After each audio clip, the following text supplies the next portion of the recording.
लेकिन यहाँ के भी संस्कार बहुत तेजी से बिगड़ रहे हैं। कल नागपुर के ही एक अत्यंत प्रामाणिक व्यक्ति के द्वारा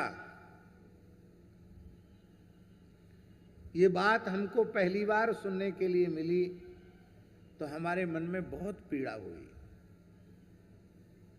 पीड़ा कितनी हुई, रात्रि को भी हमारा चिंतन बिगड़ गया, वो बार बार दिन में भी वही बात दिमाग में आती रहेगी।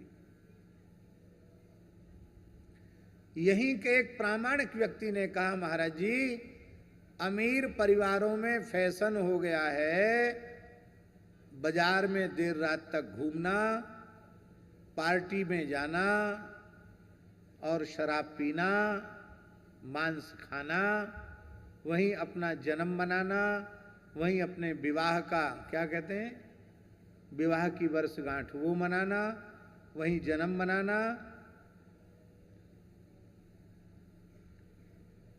और वो ऐसे नहीं कि जैसे आज कितनी तारीख है, आज 31, तो मान लो किसी का 1 तारीख को जन्म है, तिथि तो भूल ही गए, तारीख का जन्म नहीं मनाना चाहिए, तिथि का ही जन्म मनाना चाहिए। लेकिन ऐसे इंग्लो इंडियन हो गए, अंग्रेज हो गए, तारीख से जन्म मनाते हैं, तो कैसे मनाएंगे? यहीं के लोगों ने बताया कि 1 तारीख का जन्म है तो 31 तारीख को होटल में चले जाएंगे, 10 के बजाय 11 बजे तक लोग, 10 बजे से समय होगा पार्टी मनाने का, और वहाँ लोग नाचेंगे गाएंगे, फूहड़ अश्लील गंदे भद्दे गीत गाएंगे, नाचेंगे गाएंगे, वहीं केक कटेगी, वहीं शराब पिएंगे, जो सब ऊट पटांग नहीं करना चाहिए सब करेंगे। 1:30 बजे 2 बजे तक रात्रि को लौटकर अपने घर आएंगे, शराब पी के आए हैं, नशे में धुत हैं, और सो गए तो दिन में 8-10 बजे तक दूसरे दिन तक सोएंगे। जिस तारीख को उनका वस्तुतः जन्म है उस दिन ही उसकी स्थिति। देवी देवताओं का पूजन नहीं, गाय को ग्रास नहीं, माता पिता का विधिवत, जिस जातक का जन्म हो उस जातक का कर्तव्य है माता पिता के चरण धोए अपने जन्म दिवस पर, अर्घपाद्य आदि से उनका पूजन करे, उनका चरणामृत पान करे, पिताजी को सुंदर वस्त्र दे, माताजी को वस्त्र दे, उनकी परिक्रमा करे, सामर्थ्य हो तो उत्तम से उत्तम उनकी सेवा करे। इस तरह से जन्म दिवस मनाओ, माता पिता आशीर्वाद दें। देवालय में जाओ, गाय का पूजन करो, गाय को ग्रास दो, दीन दुखी अतिथियों की सेवा करो, रोगियों की सेवा करो, निर्धनों की सेवा करो, वंचितों की सेवा करो। ये तो अच्छी बात है। इस धन की अधिष्ठात्री भगवती महालक्ष्मी के तिरस्कार का परिणाम होगा कि सैकड़ों जन्मों तक एक एक कौड़ी के लिए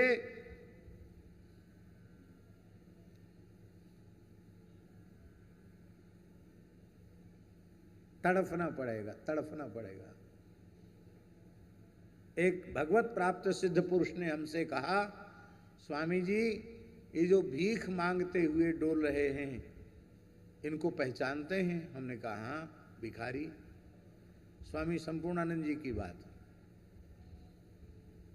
बोले थोड़ी दिव्य दृष्टि से इनको देखो, मैं इनको देखकर इनके पूर्व जन्मों को देख रहा हूं। इनमें से प्रायः ये भीख मांगने वाले पूर्व जन्म के अरबपति, खरबपति, करोड़पति, लखपति लोग हैं। धन का तिरस्कार किया, स्वेच्छाचारिता में धन का उपभोग किया, कमाया खूब, अच्छे कार्यों में व्यय नहीं किया। आज ये रहने का घर नहीं है, सिर छिपाने के लिए छाया नहीं है, और कटोरा लेकर घूम रहे हैं, भीख मांग रहे हैं। ये सब के सब पूर्व जन्म के करोड़पति हैं। बोले ये सामान्य लोग नहीं हैं। यत्न मनुष्य को यह करना चाहिए कि भगवान ने अपने चरण कमलों तक पहुंचने के लिए हमें मनुष्य बनाया है, तो हम इसी जन्म में इसी शरीर से भगवान के चरण कमलों की सन्निधि को प्राप्त करके अपने मानव जन्म को सफल बना लें, ये भाव होना चाहिए। स्वामी जी इतना साधन न कर सके तो कोई बात नहीं, फिर से हम मनुष्य तो बन जाएं। सुचि नाम श्रीमताम गेहे योग भ्रष्टो भी जाए थे, इस तरह का जन्म तो हमारा हो जाए। हम इस प्रकार के जन्म के लिए भी प्रयत्न नहीं कर रहे हैं। सामने हमारे पूज्य स्वामी शुद्धानंद जी बैठे हैं। आपका यह जन्म तो अत्यंत पवित्र है ही, आपका पूर्व जन्म भी अत्यंत पवित्र है। आपको अपने पूर्व जन्म की भी स्मृति है। पूर्व जन्म में आपका पवित्र विप्र कुल में, तमिलनाडु में, यही ना, तमिलनाडु में, तमिलनाडु की पवित्र धरती पर आपका विप्र कुल में जन्म हुआ था। आप पूर्व जन्म में तमिल भाषी थे। आयंगार जी सुन लीजिए। और फिर कोई जन्मांतरीय संस्कार था कि पूर्ण वैराग्य हुआ और दक्षिण से चलकर जगन्नाथपुरी शंकराचार्य भगवान के मठ में आए और तत्कालीन जगत गुरु शंकराचार्य कौन थे महाराज जी? श्री, हाँ, अनंत श्री समलंकृत जगत गुरु शंकराचार्य श्री स्वामी भारती तीर्थ जी,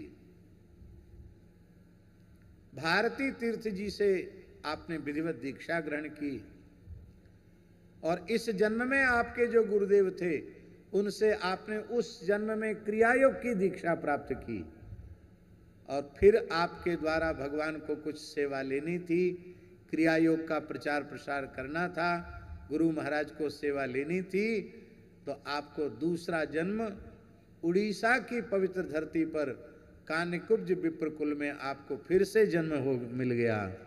और आज अपने गुरु भ्राता परमहंस जी के साथ इतनी संस्थाओं को खड़ा करने के बाद भी पद्म पत्र मीमांसा अत्यंत निर्लिप्त भाव से और अपने जीवन को, सन्यासी जीवन को सफल बना रहे हैं। आज उनके माध्यम से ही नागपुर निवासियों को ये दुर्लभ सत्संग प्राप्त हो रहा है।